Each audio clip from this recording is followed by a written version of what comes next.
We're going to grab as many people as we can. What time's the break? The break? I'm not sure what time. Oh, well, okay, so we're live. So we're going to look at the break. We're just talking about who else we're going to get on screen. So I am Thomas Dimitrovich from IAEI, coming to you from IAEI News Live, and I have Tom Levins. And you are out of Colorado. Yep, I work in Aurora, Colorado, out of Denver, Rocky Mountain Chapter IAEI. I teach for IEC, also with Electech. I do a lot of apprentice training, continuing education, and I guess I'm slated to be on CMP 6 for the 29th cycle. Wow, so CMP 6. Yeah. Oh, that's conductors. Yes. Yeah, so 300, 310, all that good stuff. Yeah, I'm excited. I'm very excited for the opportunity. That's perfect. So. That's great. So we're at the Western Section. We are in Arkansas. Springdale? Oh wait, hold on. It's right here on the. I've got the brochure. We're in Arkansas. There it is. We're in Arkansas, and we are in the spring. I think it's, and I'm cautious because here's the issue: Springdale, Arkansas. So what happened was some people were booking the wrong airports because I think there's a Springdale or something like that. I don't know. It's very similar. So Western Section. This is the 120th annual meeting of the Western Section. Our program this week, let's talk about the program, because here's what we're going to do. We're going to walk through the program, and then we're going to give you a little tidbits of like some key things that we took away from the discussions, and then some of the meeting, the things that are going on here in the meetings, bleed out into the R&R Ranch, and they bleed out into the vendor booth area. So we'll tell you sort of some of the things that are being talked about and discussed in those forums. The first thing we did Sunday. Sunday. That was the meet and greet, right? Yeah, you come in and you meet and greet, which I think is the part of which I was just telling you. Right. I think part of the biggest benefit to IAEI is in your electrical career. If you have questions, if you want to know, Tom, why did you guys move? What's going to happen to my emergency disconnects? What do I have for my grounding and bonding? I could actually speak with you. I could speak with other code making panel members. That's right. These guys, you guys. There are a lot of people who are on code making panel and core. There are 4 people from the correlating committee sitting in the audience, 4 or 5. Right. So Sunday can't be underestimated. Sunday is a big deal to me. I get to say who's all going to be here, which is a huge benefit every single one of these meetings that I come to. Absolutely. And then you take phone numbers, you take emails, you swap contact information. And I know when I first came to my first section meeting, or my first chapter meeting, I think it was the Ohio chapter I drove over to, and there were a lot of people. There were even people who were presenting we call them circuit riders, right? And they go from state to state, and they help educate. They sit on code making panels. They work for manufacturers. They work for listing agencies or NERDLs, nationally recognized testing laboratories. And I would get their contact information because you listen to what they're talking about, and then you get to know the individual. And they'll typically say, like I tell people, hey, give me a call, hey, if I don't answer, leave me a message, and then keep bugging me, and all that jazz. But that's where you build your Rolodex. Well, and like I said, I'm going to be on CMP 6. So for me, one of the big benefits of this trip was I talked to Vince Delacroix, and he was telling me, you should really be on these phone calls for the task groups. Task groups. Yes. And I said, well, how do I do that? He said, well, why don't you email me, and then I'll email Susan, who happens to be the chairperson, and then we'll get you on the phone calls. You can't speak, but you can listen. So whenever I get on the task group for next year, I will have some kind of an idea what's going on. This, to me, is invaluable. You've been doing this for years. You've been on the CMP. Oh, yeah. But from a new guy's perspective, coming in here, Sunday's invaluable. Yeah, it is. I never really, I never thought about it in that perspective. I just took it for granted. Yeah. You know, I would go to the meet and greet, and they have the, and then the R&R Ranch is also invaluable. I mean, you go to the R&R Ranch, and it's in the evenings, or even before. I think Sunday they didn't have it set up right away, so we had to wait till after. But you get over there, and there's people just lounging, and you're not in a professional environment. You're in a relaxed, personal relationship discussion. And it's so much because you get to know more about that, and I find that there are people I know that they hunt or they fish or they've been to Pittsburgh, and then we talk about where we are from and where we live and what we enjoy and all that stuff. Christine Porter and her husband, so like the correlating committee. Yeah. So I talked to Christine about electric cars. We were talking. So she has a Kia, and I was looking at different options for electric vehicles, and it was just those kind of things. You cannot replicate. You cannot do in a Teams meeting. No, you need to come can't to put an a price IAEI on meeting. it. No. And if I want to say, hey, I don't agree with surge protection, well, I could listen to someone who's a little bit smarter than me and learn why it's important to put at certain locations. Or you find you were against something, and you find out that, hey, you know what? I'm right. You know? Yeah, there you go. And based on everything I heard, I feel more comfortable with my position. Right. You know, because that person can't defend what they're saying Like as well. distribution equipment. Oh, man, we had a really good discussion on. So in the one session we had with David Williams from panel 10. We had Ryan Jackson. I can't remember which panel he is on. He's on 2. He's on 2 panels? I can't remember. And then there was Brian Bowman, the NEMA field rep, right? And he's on panel 4, right? So we had a good cross-section. So we talked about, and the topic of discussion was systems, services, and interconnected systems. Correct. And it was a panel discussion. It was sort of, okay, just to give you some background. I did not, and I purposely did not talk to any of those 3 before that event. Okay, and the reason was because it was a discussion. I gave a general description of how we were going to flow, and it was going to be we wanted to do the anatomy of a service, then we were going to talk about connecting generators, and then we were going to talk about interconnected systems like PV and stuff. So when we started the discussion, we started in the anatomy. Service point, the fact that service entrance conductors, right?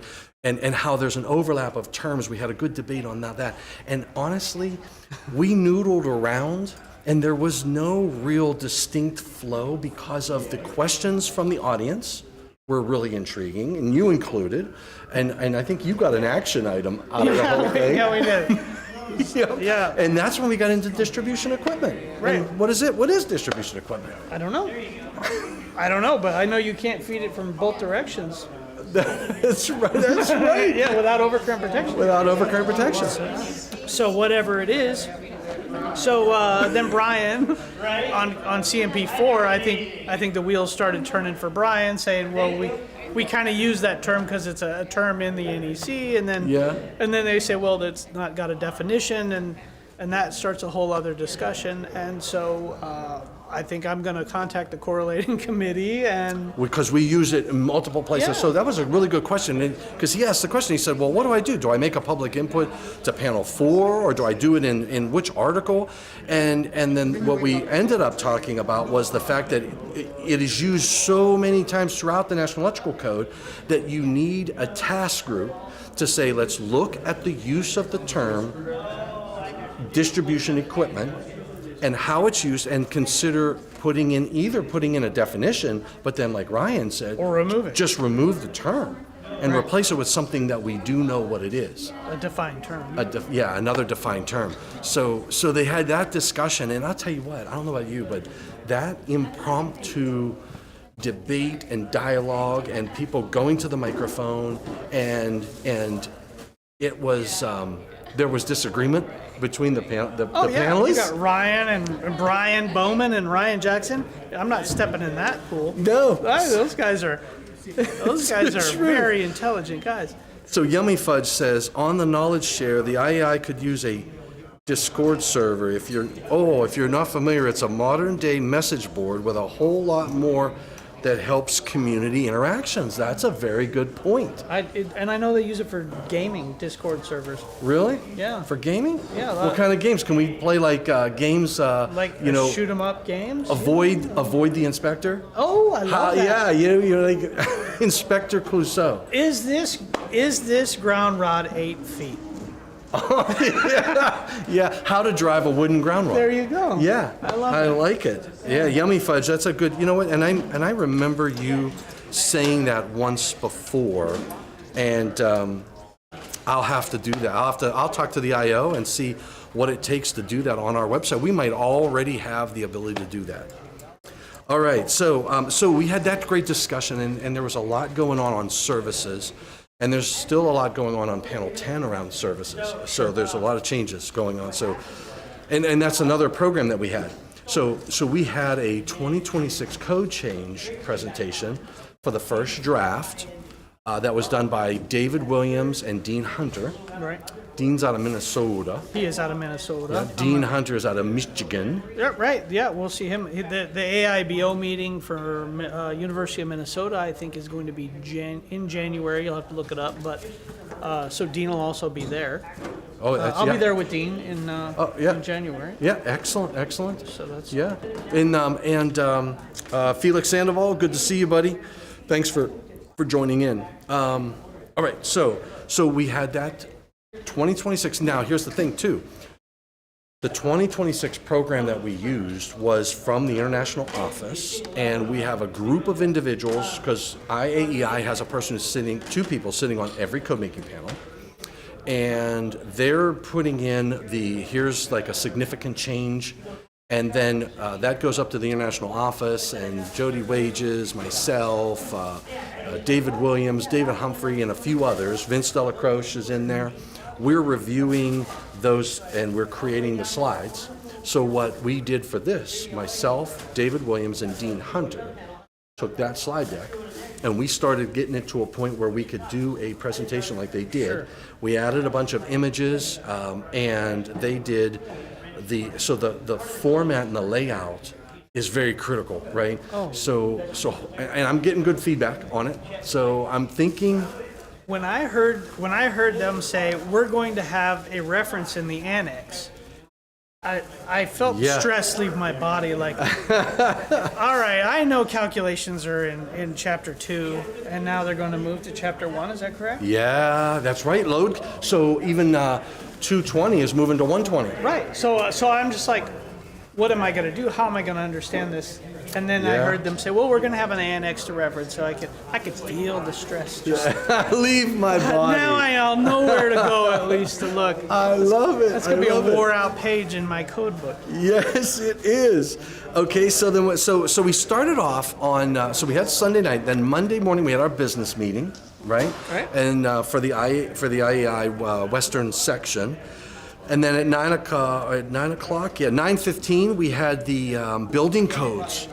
Oh, that was fun. Oh, yes, that was fun. So this was the first time, and I believe it was, oh man, I can't think of his name now. There was a gentleman Neitzel, said that we should do something with the overlap between the building codes and the electrical codes.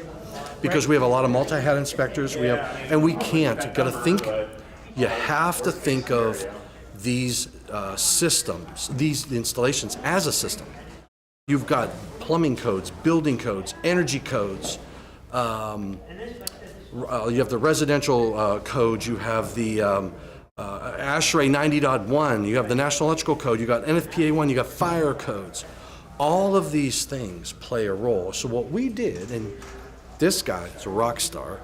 A lot of materials, and we had a really good discussion about those opportunities. Right. That when you think about it, I'm going to put a box on the wall. I'm going to cut a hole in the wall, and I'm going to put a box in there. What if it's a firewall? Right. What are we doing? So like I said, in Colorado, we have a lot of. I'll use the cannabis production systems. 512. I've been dealing with a lot lately. Well, everyone wants to focus on that, but what about the wall on the other side of it? What if I were to cut four-gang boxes for a cash register or Right. for ovens. You have to understand where those firewalls are, where those fire barriers are, where a plenum. We were talking about plenums this Yeah. morning. How everyone knows what plenum rated cable is, but what is a plenum? Yeah, and how to Yeah. recognize. And so Yeah. in fact, we had one person, I forget who it was, said, yeah, we have plenums in residential dwelling units. And someone said, no, you don't have a plenum in a residential dwelling unit? We're like, well, yeah, because they use the wall spaces as return air paths, and that's a plenum. So you can't run NM cable through there. And I don't know if this is totally true. Maybe, and I'm at the right place to find out, aren't I? Absolutely. So I've heard that NM cable is actually polyvinyl chloride sheathed. Yeah, Is that true? PVC. And so whenever you heat up and burn PVC, it becomes a chlorine gas. That's right.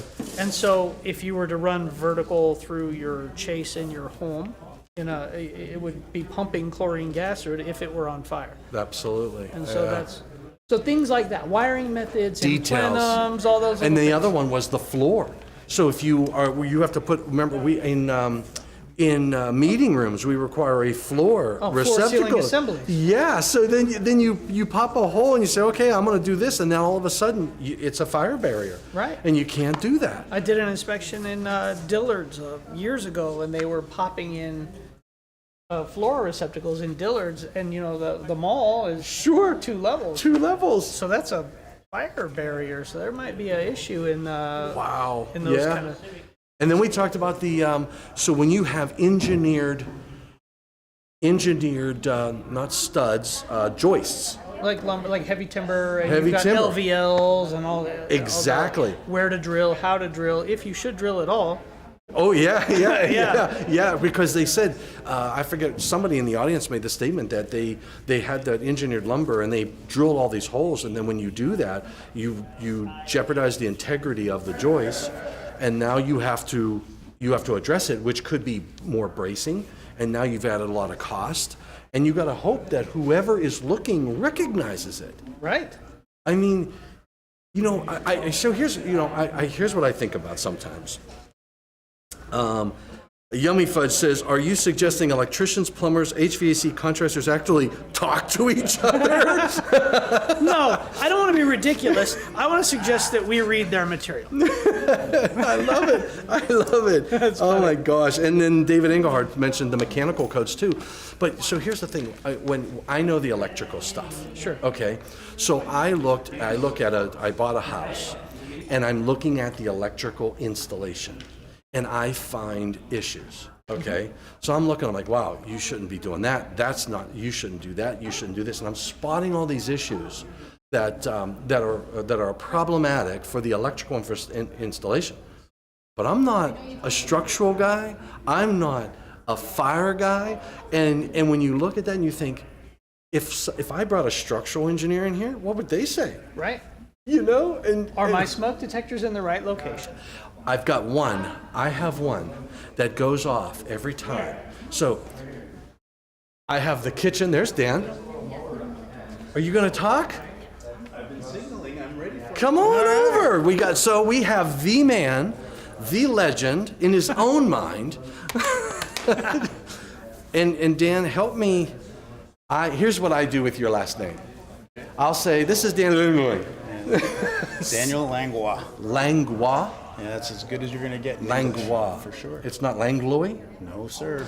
No, sir. Langlois. Tom? Good. How about yourself? Good. And another Tom? How's Yes, everybody sir. today? Thank you. Tom And- Square. Yeah. 2 Toms. Tom. Yeah, we're just packaging up from another successful IAEI section meeting. Absolutely. Western Section's got a good number of people here. The training has been phenomenal. The vendor participation and contributions has been great. Yeah. We rely on our partners, and it's been a wonderful event. We have the banquet tonight, Banquet tonight. We get to give away some gifts. and we'll be honoring the newly elected officials. Yes. on Oh, Western yeah, the whole Section. board.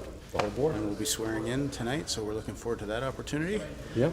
But yeah, a sincere thank you goes out to the Western Section, to Tom Ward, to Scott, the current president, to the organizing committee, to the education chair, and all the work that you've been doing. because I really enjoyed the education chair breakfast this morning because it's Yeah. good planning in advance. So you get input from those that are attending. What do you want to learn next year? What kind of Yeah. ideas, suggestions, what code changes are important to us? What kind of topics that will support those code changes? What experts do we need? So you're planning a year in advance for next year's activity in Nebraska. Yeah. I think that's great. Yeah, and we're going to be picking talent. So what we did this morning was, I thought it was, so I do this every year, and I try to get the ideas from this group, because it's all of the education chairs from all the different chapters that are here, right? Sure. And they give ideas on what they want to see as curriculum, and I completely forgot. We got the 2026 code. Yes, of course we do. I'm like, I don't know how I missed that. I was like, well, I thought that was in 2026. Well, no, that's after. So in 2025, we talk about the 2026 code. We have the code changes. We'll have the code book from the IAEI International Office. And what's really exciting about that I'm really pleased, I know many of you are engaged. David Humphrey, our chair of the board, but he's also chairing the Codes and Standards Committee. So together they're looking at the slide presentations, they're looking at the code changes that are up and coming. I know you've had many meetings already. You've got drafts in place. So the IAEI, as a leader in the electrical industry, will be sharing that information up front, so our members can benefit from the information and the learning and the training opportunities, so that they're ahead of the curve as it relates to new code requirements being implemented. So Yeah, absolutely. So we have the slide deck done, and so we have the first draft. So that it's really critical that you get materials developed after the first draft meeting while it's still fresh in your head. You remember the arguments and all the debates, and then when we present, we had really good discussions, and we had some people say, well, I don't like that change, or I love that change. Of course, yeah. And all of that is just so important when you move into the second draft meeting, and then you get to the final. So then you tweak after the second draft meeting. We're going to tweak our materials. And you're ahead of the curve. And we're ahead of the curve, and then we'll be the first ones out of the chute with Class A top quality materials that have been reviewed for 3 years. Speaking of which, you were saying that you're going to hire a graphics team. So the graphics are going to be improved this year. Yeah, so that's critically important. We've listened to II members. We understand some of the pain points from the 2023, and you can be assured that that'll be different for the upcoming II analysis. And something else that I just want to point out, a big thank you goes out to not only you two gentlemen and others that are engaged, but anybody that is volunteering, participating on panels, and contributing to the content that changes, and sharing and representing the II and our industry. A big thank you goes out to them, but also want to remind them of the importance of them sharing their information, their knowledge, so that we can summarize some of these impacts to the industry in the form of articles in the magazine. Our II magazine is a leading document that I know industry professionals rely on, they reference, and I know many of our members are proud to be publishers and experts recognized, so we welcome that. I know Michelle Hayden puts that in the membership newsletter every month. Absolutely. We welcome new publications, new articles, and if you're on those code panels, please, we encourage you to bring forward your knowledge and some ideas and summaries that we can share so that the membership can benefit from that as well. Absolutely. And Brady from West Virginia, you're on. If you have ideas, if you have the inkling to say, look, I've been using the code, I've got a great idea for an article or public inputs or public comments, share those with myself and others in the IEI, and I'll see you hopefully at our next October 10th meeting down in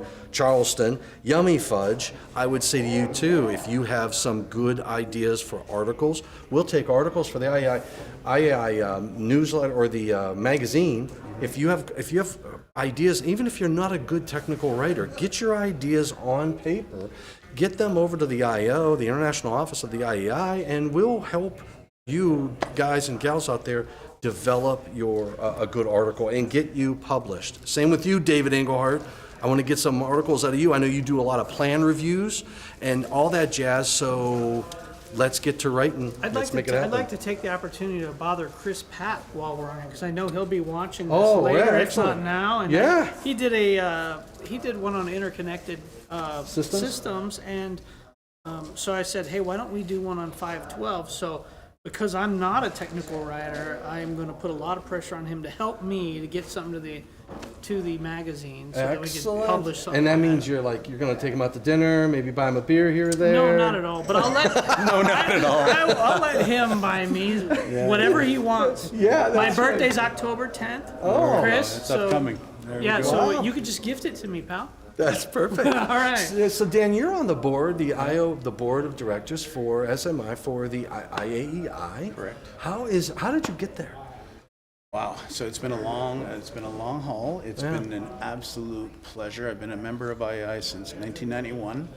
My mentor and leader at the time, Doug Giraldi, was very influential in my career and early on got me engaged with the IAEI. Became a member on day one as I joined CSA Group way back then, and since then been engaged with the Ontario chapter. Had the opportunity to be the chapter secretary. Went on to lead the secretary role for the Canadian section, and have been on the international board for over 10 years, and had the opportunity to work with great professionals like yourself and many others, and now being the chair of the board, it's an honor, a privilege for sure.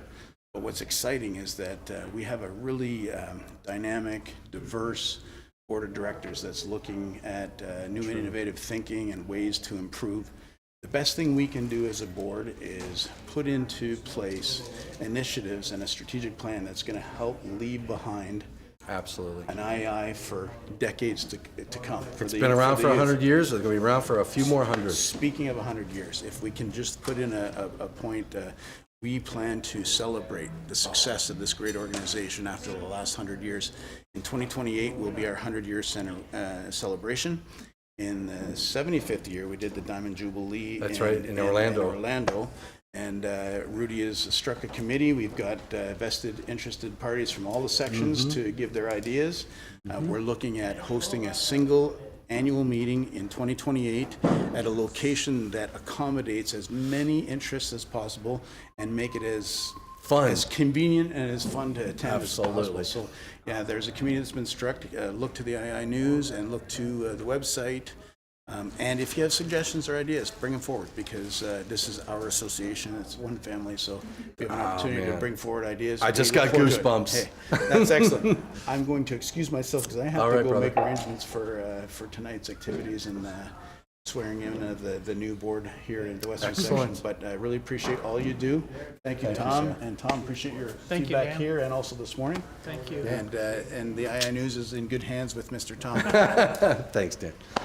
All right, so Yummy Fudge, you said, what is the best way to provide feedback to the right people? Here's what I would do. If you go and Dan, he gave me some guidance.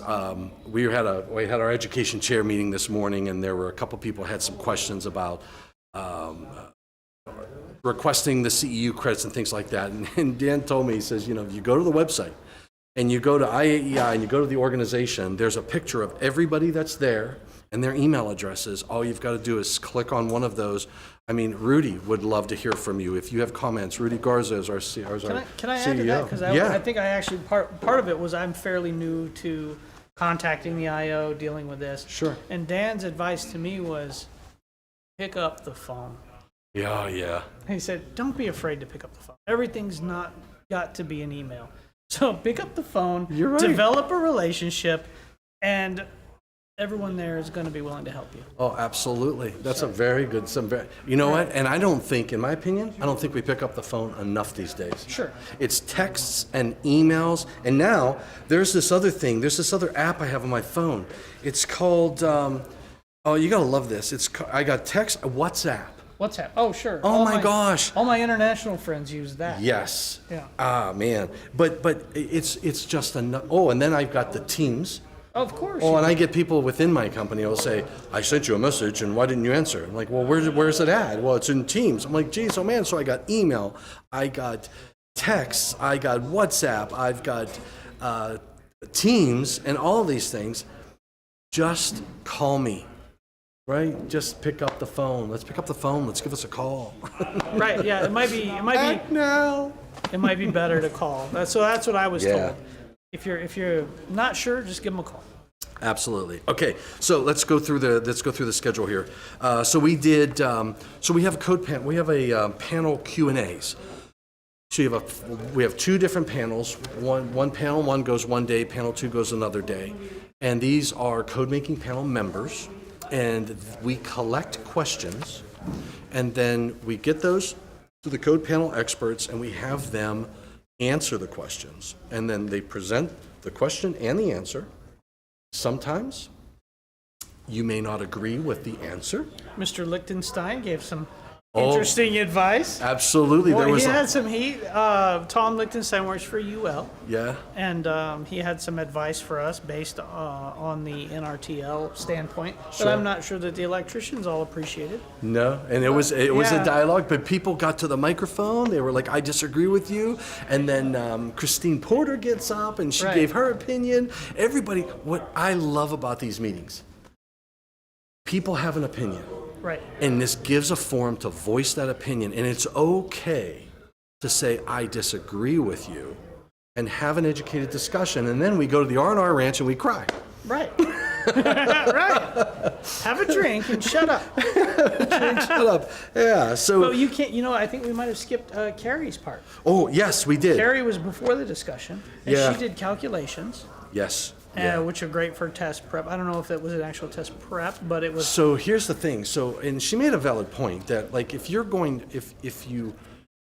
can say, "I'm going to help you do a test prep," but you really can't give CE credits for, say, how do you take a test. But what you can do is you can educate on things that are a part of the tests. Right. To say, look, this is how you do an ampacity calculation. This is how you do a load calculation. So she rephrased that entire thing and gave guidance on how to do the calculations that you would typically see on those exams, and it came across very well. And so, in my career as an electrician, how about I go back to grade school? I was never great at math. So calculations scared me. So as an electrician, I would avoid the calculations classes Oh, wow. because of the title, because of the name. Yeah. Calculations scared me. And so I guess now that I've kind of immersed myself into it and gotten over that concern with my Yeah. math skills, I've found classes like Carrie's incredible. And every time I go there, everyone has a little bit of advice, and math is done multiple different ways. So Carrie is very good at calculations. Yes, she was very good. It was a very good She's program. from National Labs, right? Yeah, she is from. Out of Chicago. I think Los Alamos. No. Oh no. Chicago. Chicago. Which the- one? Which one? Argonne? National? Oh, that's right. It's Argonne. Yeah, Yeah, it's in yeah. Chicago. Yeah. Yep. My uncle used to work for Argonne. And then we had recess for lunch. That was always good.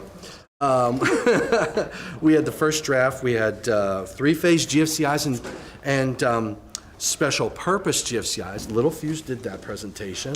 I unfortunately was not able to attend, but I heard that guy is a freaking rock star, and he did a great job. And I think there's a lot of misunderstanding. One of the things that I get a lot from apprentices whenever I'm speaking with apprentices is you have to connect your neutral, right?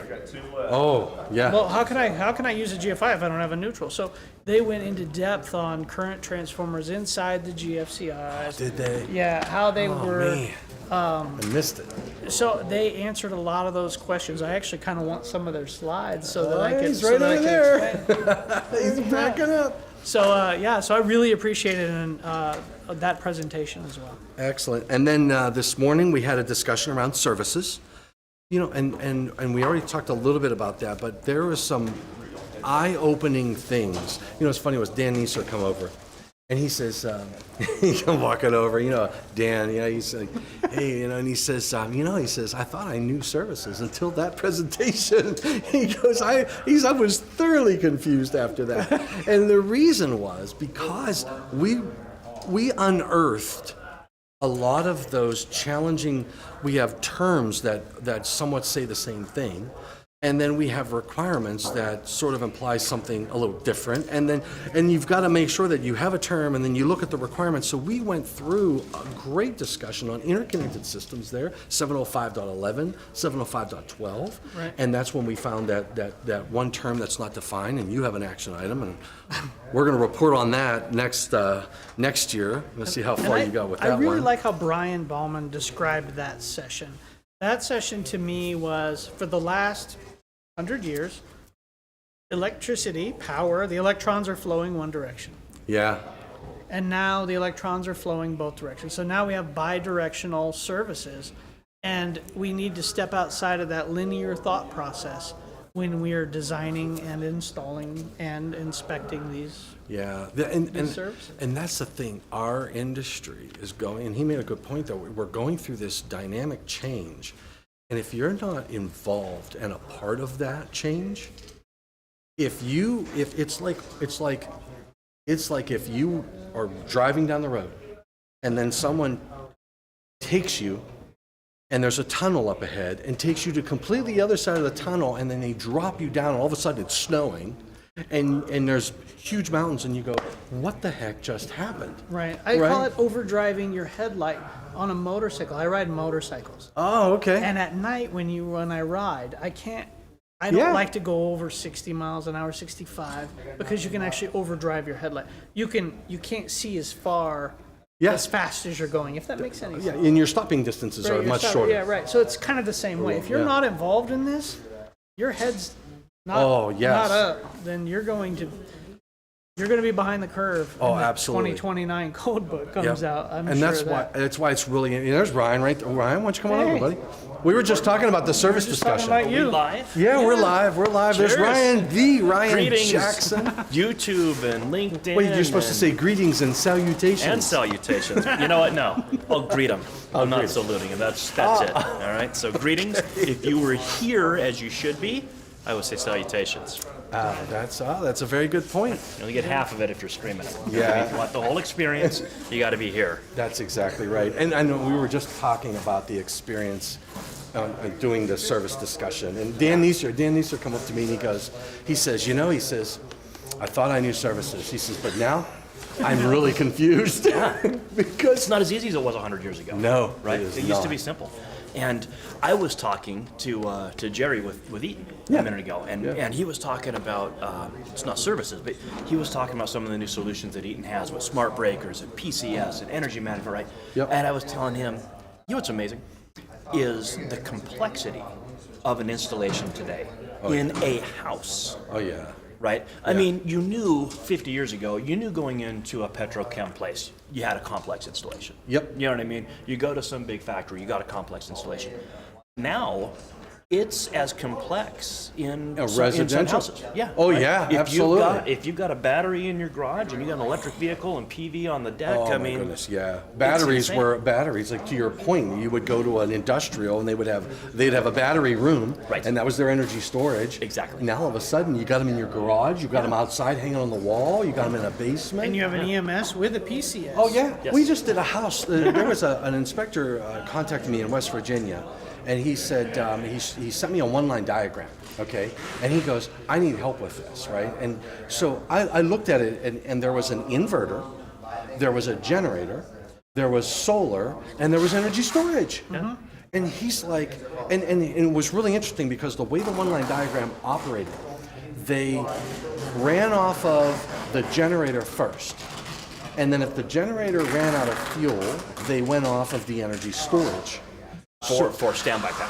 For standby power, right. Yeah. So you had your normal power, so when you lose power, you run off the generator. And if you're out for an extended period of time and the generator runs out of fuel, then it went off of the energy storage system. And then when Yeah. that depleted, you were pretty much done, Yeah. right? Yeah. But the way the one-line diagram was all out, and then his question was, which conductors are what? And then what rules do I follow? Yeah. It's not as easy as it was. No, and I'm like looking at that, I'm like, this is a dwelling unit? I want to see this house. Yeah, that's exactly right. This is We're doing amazing. Well, but here's all the the time thing: in you Colorado. drive past them all the time. You don't know. Oh, you don't you even just know. don't even know it. But Yeah, I mean, yeah. when you're talking about that one-line diagram, that's a rather complex one-line diagram. Yeah, oh, Maybe absolutely. you don't have available fault current that's 100,000 amps or something. Yeah. But Yeah. you've got a lot of moving parts where you've got to square that circle and make it all work. It's not just as simple as saying a service is from them to us.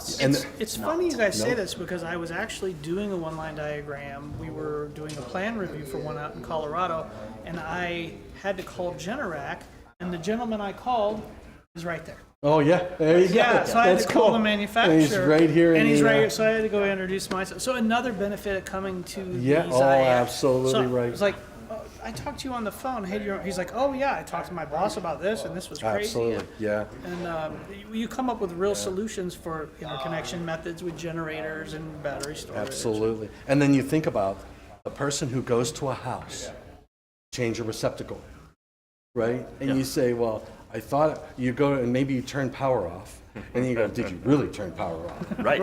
Yeah. You know? Right. Yeah. You know, and that's you're like, that's the first step, right? Of establishing an electrically safe work condition is to identify all possible sources of power. Exactly and right. that ain't as easy as that it is used to be. not easy at all. Yeah. And sometimes that's the hardest step. Oh, absolutely right. You know what else I learned from you? I think it was you with your emergency standby systems, your optional standby system. Oh, yeah, that was a good definitions. discussion. Yeah. Man, locally generated. So I here's what I think. Yeah. Here's what I think. I don't have a problem. Well, I don't have a problem with the way the language is today because I'm not sure if you had an optional standby system, you wouldn't be pulling another utility in for that. And then when you have a transfer switch, if you have utility on both sides, how do you turn it off? Yeah. And it's service equipment. Right. That's scary to me. Yeah. It's certainly unusual. Yeah. Now, that would be permitted for a legally required standby system. Yes, it right? would. So the concern is still there. But it's actually not uncommon to see a service as an optional standby system for things like data centers.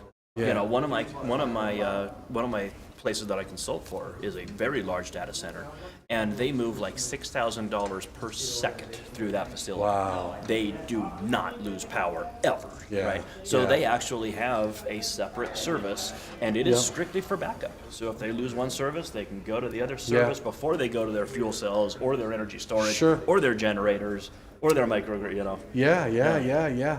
But they're not coming into one piece of equipment with two separate. Well, they have a main time main. Okay, so in that case, you are not a service. Your transfer switch isn't service equipment. It is a feeder. It's a regular transfer switch. It's not service equipment. So you can turn power off both sides. Yeah. And isolate. And then you have what do they call it? Line side isolation transfer switches, where you can isolate the transfer switch so you can work on it. Right. And bypass isolation. So you bypass it and you isolate it. Not your grandma's transfer switch. Not either. your grandma's transfer switch. I'm wondering when we that keep on talking about complexity. Oh my gosh, yeah. And now it's in a residential. Now you've got, I mean, we don't use that technology in a residential dwelling unit, but then you ask, why not? I mean, should you have something that says I need to service my transfer switch, and you're in an environment where you don't have, I mean, you could argue you should be hiring an electrician. And who's going to die? If you lose power to the house. Oh, yeah. Right. Yeah. Emergency system, legally required standby. We absolutely require that redundant transfer equipment or bypass isolation transfer switch, because you could have a body on the ground, right? You take that system offline to maintain it, and the power goes out at the same time. We could have a serious problem here. Nobody's stuck in an elevator. Yeah, right. I guess the worst case would be your sewage ejector backs up. Yeah. And that would suck. You know. Yeah. That would suck. Which is why you have an optional. No, it would eject. It would eject. It wouldn't eject. Yeah, it wouldn't eject. Yeah. There's jokes here that I'm just not going to say. We're live, right? We're live. Yeah, Michael Just forget Hopkins about on the call. We got Yummy Fudge out there. We got Yummy Fudge says, "It's my house right now, trying to figure out the safest way to do the install." Yeah, and I mean that is just, and then, oh my gosh. You go to the dealership, and then you say, oh, "Wow, I love this new electric vehicle," and your wife's all power. We got to have this, and you got to have this. It's the newest toy, and then you bring it home, and where do I plug it in? Right. Yeah. Okay. And then you find out, well, wait a second, I have to put an EV charger in, and then is my service large enough for that? Yeah. And then you get a whole nother basket of issues. And you know what I just found? Speaking of EV chargers, level 3 chargers have compressors in there to keep them cool. Well, in car dealerships, they're now putting in level 3 chargers, but you have to be careful not to try to series rate them because their motor's now in them. Oh. Yeah. Yeah. Did you see both our heads explode? Yeah. We both looked at each other and we're like, Whoa. Yeah. So be careful when you're doing that. So that was something I found very interesting that they're doing. So watch out if you're a car dealership watching this. Yeah, watch out. This Interesting. car dealership watching Yeah. this. Well, there is just what and what we were just talking about was how important it is to be engaged in the industry. Yeah. And then these IAEI meetings are the places to do that. And you meet people like Ryan Jackson and Tom and myself and Jerry and the UL guys, Tom Lichtenstein, depends upon which area you're in. So we got Tom Lichtenstein here, we got Michael Hofkin on the East Coast, and there's Chris Jensen. Jensen. You're gonna get a good one no matter where you are. No matter where you are, Some you're getting horsepower. good quality horsepower on all these. And then, to your point, all the manufacturers that set up a booth, they are bringing their wares. And I was surprised, who was it? One of the manufacturers, there was like 4 or 5 people, and they were product managers, product line managers, and I was like, wow, they're bringing some horsepower here. Oh yeah. Well, and the thing is, Tom, you know, in 2024, in modern times, you can get education online and you can get education from a lot of different sources. But you're not really going to be able to get real-time answers and talk to a person. I mean, if I wanted to know the inner workings of what do you call it, zone interlocking. Oh, it sounds like that. Yeah, Right, yeah. I mean, okay, go online, have fun. I'm sure fun. there's an Yeah. answer somewhere. You know what I can do? I can just talk to you. Yeah, Right? yeah, And yeah. as you explain it to me, I can ask questions. Oh, and yeah. That is irreplaceable. And then what really happens when that happens? Then I realize how much little I know about the topic because of true. the questions you That's ask. true. Yeah. And you're Well, I like, didn't even say it right, so you know. I didn't even think about that. Yeah, but you know, seriously, you can get education in a lot of different places. Yeah. But there, in my opinion, there's never going to be a substitute for in-person, shaking hands, kissing babies, talking to people. Absolutely Right? That right. is so much. Again, with the complexity of a modern installation, Yeah. it's more important now than ever. Oh, You know? absolutely. More important now. And that service discussion that we just had Yeah. was and the epitome that showed there is so much going on in services these days. And there's a lot of energy around it. And if you have confusion, then you're going to have a misapplication. And we can't live with that because what we the stakes do- are high. Stakes You know? are high. Lives are at stake. Absolutely right. Absolutely right. That's, I can go for a good steak tonight. I hope that's what they got at the banquet. I don't know. True that. I've literally sat around, and whether it was here or West Virginia, any of the section meetings, and learned things standing in the hallway, Oh, yeah. overhearing other people talk. Oh yeah. It's you almost feel rude a little bit, but it's kind of, well, you shouldn't be talking my language in the hall then. That's exactly Right, yeah. It's your own fault. Yeah. Don't talk electrical, and I won't eavesdrop. Yeah. Yeah. All right. Even Talk the about- R&R Ranch, same way. You Absolutely. there's so many, the hospitality rooms, so many opportunities to sit down in a relaxed environment Yep. and say, this has been on my mind. And Yeah. then you have that discussion. We had a guy. In fact, he was one of your guys that had a really unusual installation as part of an industrial control panel, and he was asking saw people. that. Yeah, you saw that. Yeah. Yes. And it was really interesting. And he talked to a friend of ours named Wendell, Wendell who was Whistler. a very sharp electrician. Very Yeah. sharp. He's wired from stem to stern, right? I mean, he's done doorbells and he's done power plants. Yep. Very sharp. So he gets an answer from Wendell. Gets an answer from Christine Porter with Intertech, right?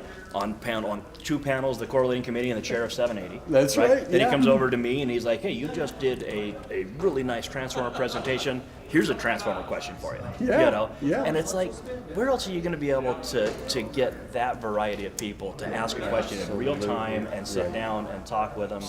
You know? It's an investment for your career. Yeah, for yourself. Oh my You're gosh, investing yeah. in yourself. You know what it's like? When I became an engineer and I was going to do drafting, which I did some drawings. And back in the day, we did it by hand, and we did AutoCAD, but we still did drawings and edited drawings. I bought myself the drawing tools. I had the erasers. I had all the different things that I needed when I was editing a manual drawing. I bought textbooks. Bought those out of my pocket because I'm like, I'm investing in myself as a future. And the same thing with memberships. Now, my company covered my IEEE membership at the time, and I didn't know about IAEI. I wish I did, because then I would have learned a lot more about the code. Back when I graduated as an engineer, we didn't get that in school, Right. It's like the school of hard knocks when you come out into the industry. But, it's an investment in your own career, in your own personal development. My first IAEI membership was gifted to me from my mother. Oh, really? Yeah, my mom's in the industry, I didn't know that. She retired as a code official in the Salt Lake City area. Yeah, so she's been in enforcement for, well, she's retired now, but 30 plus years. Yeah. And when I decided to be an electrician, she gave me a code book, right? It was a 1993 code book. Yeah. And she gifted me a membership to IAEI. And she said, listen, if you're going to be, because I was a framer before, a carpenter, right? Sure. And those tools are hammers and nails and speed squares and whatnot. Right. And she said, it's a different set of tools to be an electrician. Yes, you're going to wear bags and you're going to have measuring tapes and pliers and dikes. Another tool that you will have, if your last name is the same as mine, is a code book. Yeah. Right? Yeah. And Yeah. she was like, that's one of your tools. You will have a code book. Yeah. And by the way, happy birthday. Here's a membership to IAEI. You need to be a part of these guys. Yeah, and you're going to learn how to use it. Yeah, exactly. That's exactly exactly right. Yeah. Yeah. Yeah. So I was Yeah. fortunate that way. Oh, that's very good. Yeah. Wow, I wish I had that. Yeah. Yeah. Yeah, wow. Yeah, so it makes a big difference, as you said. Codes change. And you talk to some of these guys and they'll go, like Donnie Cook and crew, I would listen to them and they'd say, well, we changed that back in 1975. And, that changed in 86. And then, oh, yeah, I remember the debates back then. And it took me a while to realize I'm a part of that now. Yeah, right. Yeah. When I get older, and even now, I can look back and I can tell you, because I was involved with code changes, 2, 3, 4 cycles ago, 5 cycles ago, and I can spout that now because I lived it. But when back then, I looked at all these other guys thinking, oh man, I'm going to have to, there's no way I can ever do that. But Yeah. it just grows on you. The first IAEI continuing education class that I took was a code changes class on the 1999 NEC, and it was taught by a guy named Noel Williams. And Noel isn't quite as well known as he used to be. He used to do seminars for NFPA all the time, wrote books for NFPA. Sure. Right, very, very sharp guy. But he was teaching the class, and he was up there, and I was there with my code book and my highlighter and everything, right? Yeah. And I remember watching Noel just rattling stuff off, and I thought, what a geek. I want to be that guy. Seriously, like he totally inspired me. Like, I wish I could cite code like that. And if that's what you want to do, here's a really good avenue to get there. Yeah, you're absolutely right. You know what I mean? Because that's you're using it. That's the thing. When I look at anything, if you're using it on a constant basis, you'll be able to rattle things off. And when I first started doing this, I was a product manager, and I had one product. I knew one section of the National Electrical Code. Sure. And that's all I knew. And then I would sit in these meetings, and they would talk about conduit and raceway, and they'd argue about the impedance path and the Congemi software that Steel Tube Institute. Yeah, Steel Tube Institute. But against you, yeah, that's right. I forgot who I was talking to. Yeah. And arguing and listening to Joe Andre and all these guys talk, and it was way over my head, and I'm trying to keep up, and there was no way, and I felt intimidated because they're spouting sections. And then I think now, and I can hear myself do it. They'll say, well, it's a panel board. Yeah, that's 408. Or service is 230, and then lighting. Well, that's or appliances 422. And I Let's see if you can do that in 29. No. Yeah. Well, you know what that is? That's an equalization that puts everybody on the same goodness. learning curve. Yeah. So. But to your point, I'm sorry to interrupt. Yeah. When you guys were talking about the services, the first class I took was from Larry Bobo. And so Larry Bobo, who happens to be on the IO for membership chair, right? I think so. Yeah, Right. I'm not positive, but I think so. I've always held Larry in incredibly high regard, and I'm sitting there flipping through, and I'm borrowing his code book, and he said, "What section allows you to do that?" And I'm like, "Oh, well, it's 230.2 says." And I'm like, I just told the guy that I've always looked up to. Oh yeah. I'm When the your man that told the mentor, man. when your mentor calls you and asks you a question, That's hey, pretty what's cool. going on? Yeah. So that that happened today. Like when you guys were doing that panel. Yeah. So that is a really cool feeling. Yeah, And you're again, absolutely right. it was Larry who introduced me to IAEI. He used to put out the magazines around the back table and say everybody needs to look at this. And so this organization, I cannot say enough about. No, I tell you, and it is the time to learn and all that jazz. I'm looking at comments. Oh my gosh, so many fun. I've emailed two-thirds of the guys on the screen right now with questions and comments about services. Oh crap, it's my house right now. So Yummy Fudge, I'll get to your email probably before Ryan does. I don't know. Probably. Yeah, you never know. Which is probably about a month or two from now. So, but anyway, awesome. That's awesome. Well, I wish everybody out there was here. Yeah. But I think we've got to do more of trying to get this there, because that might cause people, because here's what happens. Yeah. You're watching it on YouTube and you're watching it on Facebook and people are saying something and you're going, no, that's wrong. Yeah. That's wrong. Just like we do in the audience. And then what do we People do? love to tell you that you're wrong. Oh yeah, absolutely. I love it. The difference is I'm wrong. Yeah. And then you watch them get up and go to the microphone, but if you're on the other side of that, you can't go to the microphone. Right. Nobody's reading Well, the chats. Yeah. Well, I remember when Napster came out. Do you guys remember Napster? I The file do. sharing thing? And, Yeah, and yeah, it was yeah. basically a way to download music illegally. Right? Sure, yeah. And of course, there were a lot of artists that were upset, understandably, and they were saying, hey, man, we're not getting paid for our work, and we need to get paid, Yeah. you know? But there were other artists that loved it. And they said, yeah, steal my records. You were never going to buy one anyway, right? Yeah. But now you might come to my concert. Because maybe you love the music yes. being sold, and maybe you'll come to my concert, right? And I think we need to maybe start looking at it from that different perspective perspective. when it comes to like streaming these events and things like that, because maybe we can reach people that were never going to come here anyway. Absolutely. But then they watch it live and they say, I wanna wish be I could there." ask that guy a question. That's exactly right. And I wish I could have a beer with that guy. Absolutely. Right? Yeah. So- and we got to set up in the R&R Ranch one day. Yeah, absolutely. yeah. Well, Oh, yeah. we went out to dinner last night, and we Oh, had that's as right, many yeah. meaningful discussions last night at the restaurant as we did today, right? right. So, Absolutely Yeah. right. A lot of that is relationship building. So if you're out there, you got to get here. Hopefully, and we just have, they're all breaking down. All the vendors are breaking down right now. So we're going to have the banquet tonight. And that's when Ryan will get his big major award. all right, I didn't know about that. Yeah. Fragile. So, fragile. Yeah. It's Sounds Italian. it is. It's Italian. Oh my gosh, I love it. So, but yeah, so we're gonna have the, and then we have a half day tomorrow. Yeah. And the very last session, I toted the very back end, because a lot of the circuit riders like to get on planes because Yeah, I they're got going to this go to the tomorrow. next section meeting on stuff like that. So I fell on the sword, and I'm doing the last. Well, I appreciate it because I am wheels up 6 a.m. Is that right? tomorrow. And It's maybe gonna be tomorrow, well, I don't know if I'll have time. Oh, maybe I'll live stream my presentation. I don't know. There you go. I'll be on a. I'm going to be teaching in like an hour and a half. And I'll let you watch it on YouTube. Perfect. Love it. All right. Well, it is 11:57. We have a 12 o'clock. We can't all be at the event like this. Discord servers can be a great assist for me. Discord servers. Okay. Yeah, Discord yeah. servers for sure. Yeah, It's so- not really my thing. That was kind of a gaming thing That's what where you it said, really yeah. originated. But yeah, there's got to be a way, Tom, that we can reach more people. I have a 13-year-old. We and could get figure out people Discord. Here. You Yeah, know? there Yeah, we go. that's exactly it. We got- Exactly. I hope Yummy Fudge isn't a 13-year-old, but he knows Discord. So, all right. So I have to pack this up and get over to the board meeting.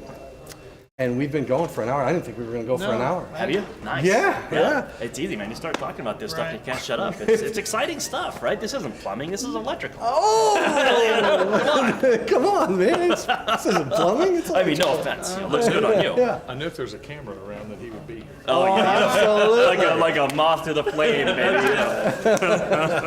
All right, everybody. Thanks for joining in on IAEI News Live.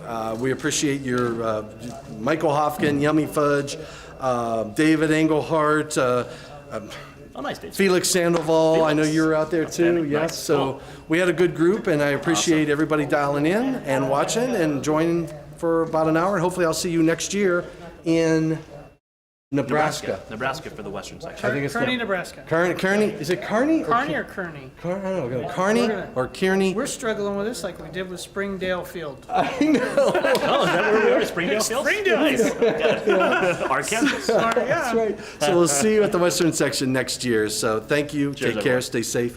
Please stay healthy. Indeed. We'll see you. Thank you. Good. Yeah, that was fun. That's fun. Yeah, yeah. Well, it's good timing by me. Yeah, heck yeah.